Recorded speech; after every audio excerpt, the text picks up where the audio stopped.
Bom dia. Vim novamente para a gente fazer o nosso estudo do Evangelho, que eu hoje abri no capítulo 1. Não vim destruir a lei. 1. Não pensais que vim destruir a lei ou os profetas? Não vim destruí-los, mas dar-lhes cumprimento. Eu vos digo em verdade que o céu e a terra não passarão antes que tudo que está na lei seja cumprido completamente, até o último J e o último ponto. Mateus capítulo 5, versículos 17 e 18. Aí agora Kardec vai falar sobre Moisés, tá? A lei de Moisés é composta por duas partes distintas. A lei de Deus, recebida no Monte Sinai, e a lei civil ou disciplinar, estabelecida pelo próprio Moisés. A lei de Deus é inalterável. A outra, apropriada aos costumes e ao caráter do povo, e se modifica com o tempo. A lei de Deus está formulada nos seguintes 10 mandamentos. Então, agora Kardec vai falar dos 10 mandamentos, só enumerado, me parece, tá? Eu sou o Senhor teu Deus, que te tirei da terra do Egito, da casa da servidão. Não terás outros deuses estrangeiros diante de mim. Não farás imagem talhada, nem figura nenhuma de tudo que está no céu e na terra, nem de tudo que está nas águas e debaixo da terra. Não os adorarás, nem lhes renderás cultos soberanos. Segundo mandamento. Não tomarás em vão o nome do Senhor, teu Deus. 3. Lembra-te de santificar o sábado. 4. Honra a teu pai e a tua mãe, a fim de viveres muito tempo na terra que o Senhor teu Deus te dará. Honra teu pai e tua mãe, a fim de viveres muito tempo na terra que o Senhor teu Deus te dará. 5. Não matarás. 6. Não cometerás adultério. 7. Não roubarás. 8. Não prestarás falso testemunho contra o teu próximo. 9. Não desejarás a mulher do teu próximo. 10.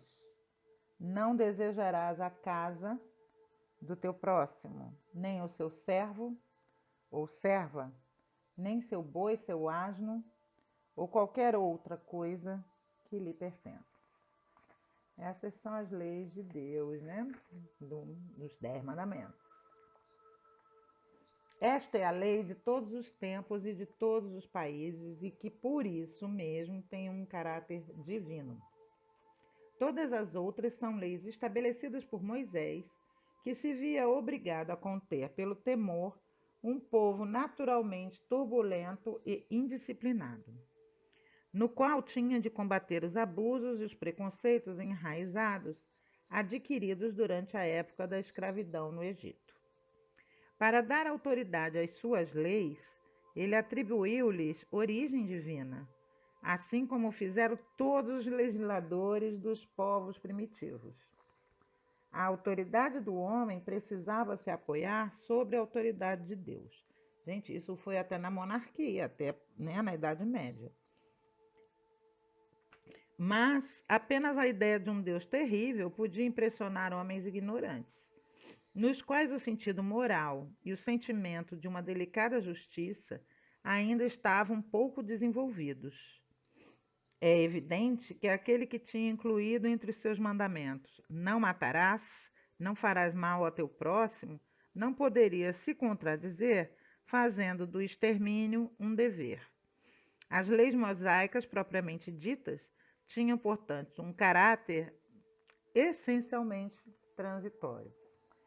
Isso é muito legal, porque até hoje se fala, Deus proibiu isso, Deus proibiu aquilo. Não, Deus deu os 10 mandamentos. O restante é Moisés. Moisés precisava conter 40 mil pessoas num deserto. como fazer isso.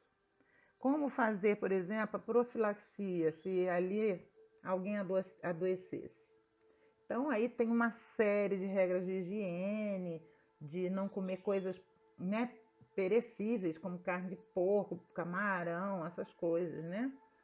Muitas regras foram dadas pelas circunstâncias de estar com 40 mil pessoas num deserto, tá? Num trânsito, que é o êxodo, né?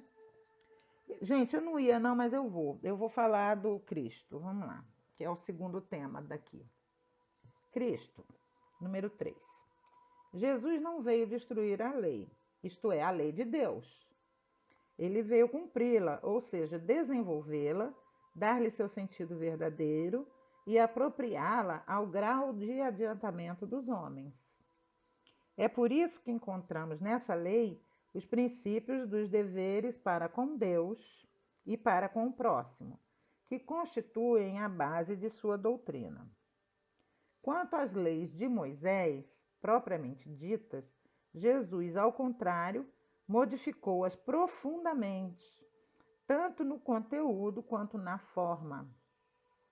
Combateu constantemente os abusos das práticas exteriores e as falsas interpretações, e não lhes podia ter dado uma reforma mais radical do que reduzindo-as a estas palavras: amar a Deus sobre todas as coisas e ao próximo como a si mesmo. E acrescentando: está aí toda a lei e os profetas. Por estas palavras, o céu e a terra não passarão. Antes que tudo seja cumprido até o último jota, Jesus quis dizer que era preciso que a lei de Deus fosse cumprida, ou seja, fosse praticada na terra, em toda a sua pureza, com todos os seus desenvolvimentos e todas as suas consequências. Pois de que serviria estabelecer essa lei, se fosse para o privilégio de alguns homens ou mesmo de um único povo? Sendo todos os homens filhos de Deus, são todos, sem distinção, objeto da mesma dedicação. Mas o papel de Jesus não foi simplesmente o de um legislador moralista, apenas com a autoridade da sua palavra. Ele veio cumprir as profecias que tinham anunciado sua vinda. Sua autoridade vinha da natureza excepcional de seu espírito e de sua missão divina. Ele veio ensinar aos homens que a verdadeira vida não está na terra, mas no reino dos céus. Ensinar-lhes o carinho que os conduz até lá, os meios de se reconciliarem com Deus e de preveni-los sobre a marcha das coisas que hão de vir para o cumprimento dos destinos humanos. Entretanto, Jesus não podia dizer tudo. E, em relação a muitos pontos, conforme ele mesmo disse, limitou-se a lançar os germes das verdades que não podiam ainda ser compreendidas. Ao falar de tudo, o fez em termos às vezes mais, às vezes menos claros. Para compreender o sentido oculto dessas palavras, seria preciso que novas ideias e novos conhecimentos viessem nos dar a chave. A essas ideias não poderiam vir antes que o espírito humano adquirisse um certo grau de maturidade. A ciência deveria contribuir decisivamente para que essas ideias viessem à luz e se desenvolvessem. Seria, portanto, preciso dar à ciência o tempo de progredir. Eu já não ia falar do Cristo, mas agora que eu falei do Cristo, também não posso deixar de falar do terceiro aqui, que é o Espiritismo, né? Que é pequeno. Então, vamos lá. O Espiritismo é a nova ciência que vem revelar aos homens, por meio de provas irrecusáveis, a existência e a natureza do mundo espiritual e suas relações com o mundo físico. O Espiritismo nos revela esse mundo espiritual, não mais como algo sobrenatural, mas, ao contrário, como uma das forças vivas e incessantemente ativas na natureza, como a fonte de uma multidão de fenômenos incompreendidos até então. e, por essa razão, encarados como coisas do fantástico e do maravilhoso. É a esses aspectos que o Cristo se referiu em muitas circunstâncias, e é por isso que muitos dos seus ensinamentos permaneceram incompreendidos ou foram interpretados erroneamente. O Espiritismo é a chave com a ajuda da qual tudo se explica com facilidade. A lei do Antigo Testamento, a primeira revelação, está personificada em Moisés. A segunda é a do Novo Testamento do Cristo. O Espiritismo é a terceira revelação da lei de Deus. O Espiritismo não foi personificado em nenhum indivíduo, pois ele é o produto do ensinamento dado não por um homem, mas pelos espíritos que são as vozes do céu, em todos os pontos da terra, servindo-se para isso de uma multidão incontável de médiuns. É, de algum modo, um ser coletivo, abrangendo o conjunto dos seres do mundo espiritual, vindo cada um trazer aos homens a contribuição de suas luzes para fazê-los conhecer aquele mundo e a sorte que neles o espera. A Pinar está comendo minhas plantas. Mas vamos continuar, porque ela sempre é instrumento para me atrapalhar. Vamos lá. Da mesma forma que o Cristo disse, não vim destruir a lei, mas cumpri-la, o Espiritismo igualmente diz, não venho destruir a lei cristã, mas dar-lhe execução. Ele não ensina nada em contrário do que o Cristo ensinou, mas desenvolve, completa e explica, em termos claros para todos, o que só foi dito de forma alegórica. Ele vem cumprir no tempo anunciado o que o Cristo prometeu e preparar a realização das coisas futuras. É, portanto, obra do Cristo que o preside e que igualmente preside ao que anunciou, a regeneração que se opera e prepara o reino de Deus na terra. Tá? E aí, o próximo, eu já fiz um vídeo sobre o próximo, que é a Aliança da Ciência e da Religião, que está no vídeo, que eu vou deixar o card, eu nunca sei qual é o lado, é aqui ou é aqui, em algum desses lugarzinhos vai ficar um card do vídeo Ciência e Religião, que é continuidade desse estudo, ok? Eu não ia ler todo, mas eu preferi ler todo para que ficasse completa a mensagem, né? Porque quando eu vi Moisés falando da primeira revelação, se eu falar só dele, até que eu abrisse o acaso, na segunda revelação e na terceira, ficaria uma mensagem incompleta. Então, eu preferi me estender, 2 minutos de vídeo, mas eu acho que ficou bem claro, né? Moisés, quando vem, qual era o perfil e o contexto, né? Era um povo monoteísta, os hebreus eram escravizados no Egito, e lá eles cultuavam apenas um Deus, né? O povo hebreu já estava preparado para aceitar apenas um Deus. Quem quiser entender bem essa parte da da preparação da vinda do Mestre Jesus à Terra, eu convido a ler o livro. Esqueci o nome. Eu tô ficando velha. Eu esqueci o nome, gente. Eu vou lembrar e na edição eu coloco aqui bem assim, ó, tá? Para vocês verem aí. É um livro do Emmanuel, A Caminho da Luz. Agora, obrigada, né? Primeiro vocês me deixam assim. Então, o livro é A Caminho da Luz, que ensina a gente a olhar a vinda, como foi bonita e o quanto Jesus nos ama, porque foi preparada por muitos milênios a vinda de Jesus até a Terra, tá?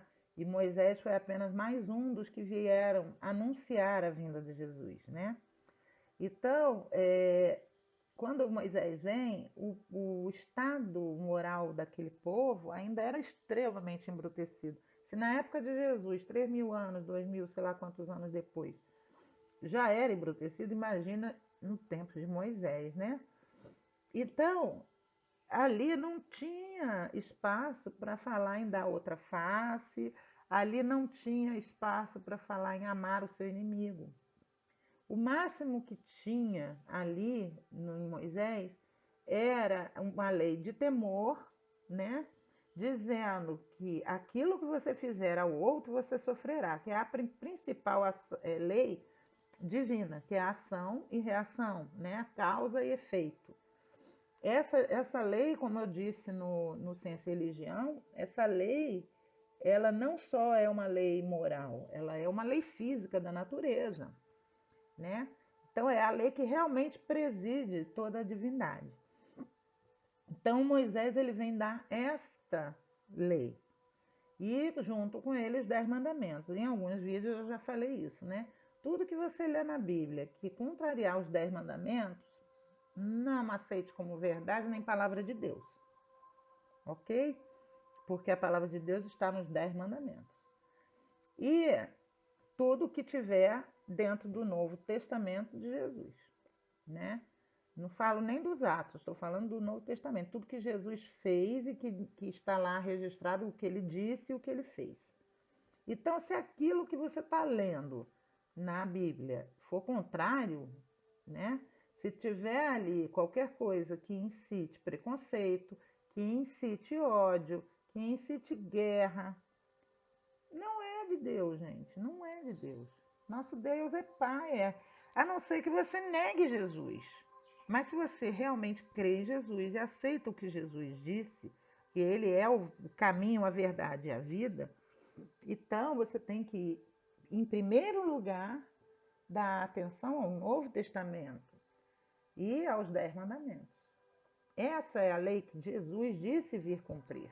Não veio cumprir a lei de Moisés, as leis de Davi, não foram essas. As leis humanas. Ele veio cumprir a lei divina, que foi dada em 10 itens, ok? Então, gente, a partir do momento que Jesus vem, Jesus já amplia o campo de visão desta lei. Quando ele, além do primeiro, né, que o primeiro e o segundo mandamento era muito arraigado nos judeus, né? Aquela coisa do monoteísmo, não podia adorar estátuas, imagens, tanto que um dos conflitos principais dos judeus com os romanos era esse, porque aonde Roma invadia, ela colocava os bustos de César, né? Que era o imperador da época. Todos eles eram César. Então, os judeus não admitiam isso, que fosse colocado ali a adoração de uma estátua, principalmente de um homem, né? Então, isso os revoltava. Então, Jesus vem de, além do primeiro, você tem um segundo, que é amar o seu próximo. E quando você ama o seu próximo como a ti mesmo, todos os outros mandamentos, do terceiro ao 10º, estão embutidos ali. Se você ama seu próximo, você honra seu pai e sua mãe. Se você ama o seu próximo, você não mata, você não rouba, você não cobiça, você não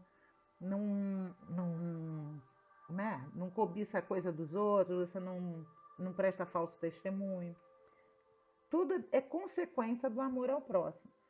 Então Jesus vem e diz, basta se cumprir esses dois, não precisa nem os dois, né? Amar a Deus sobre todas as coisas, o ser grato, mas como você vai poder amar a Deus que você não conhece, se você não consegue amar o seu próximo que você conhece e vê, né? Então, o primeiro exercício que a gente tem que fazer é tentar olhar para o outro como um igual a nós, criatura de Deus, falível, que está na mesma jornada evolutiva, que está tentando acertar através de sucessivas oportunidades que a misericórdia de Deus nos dá.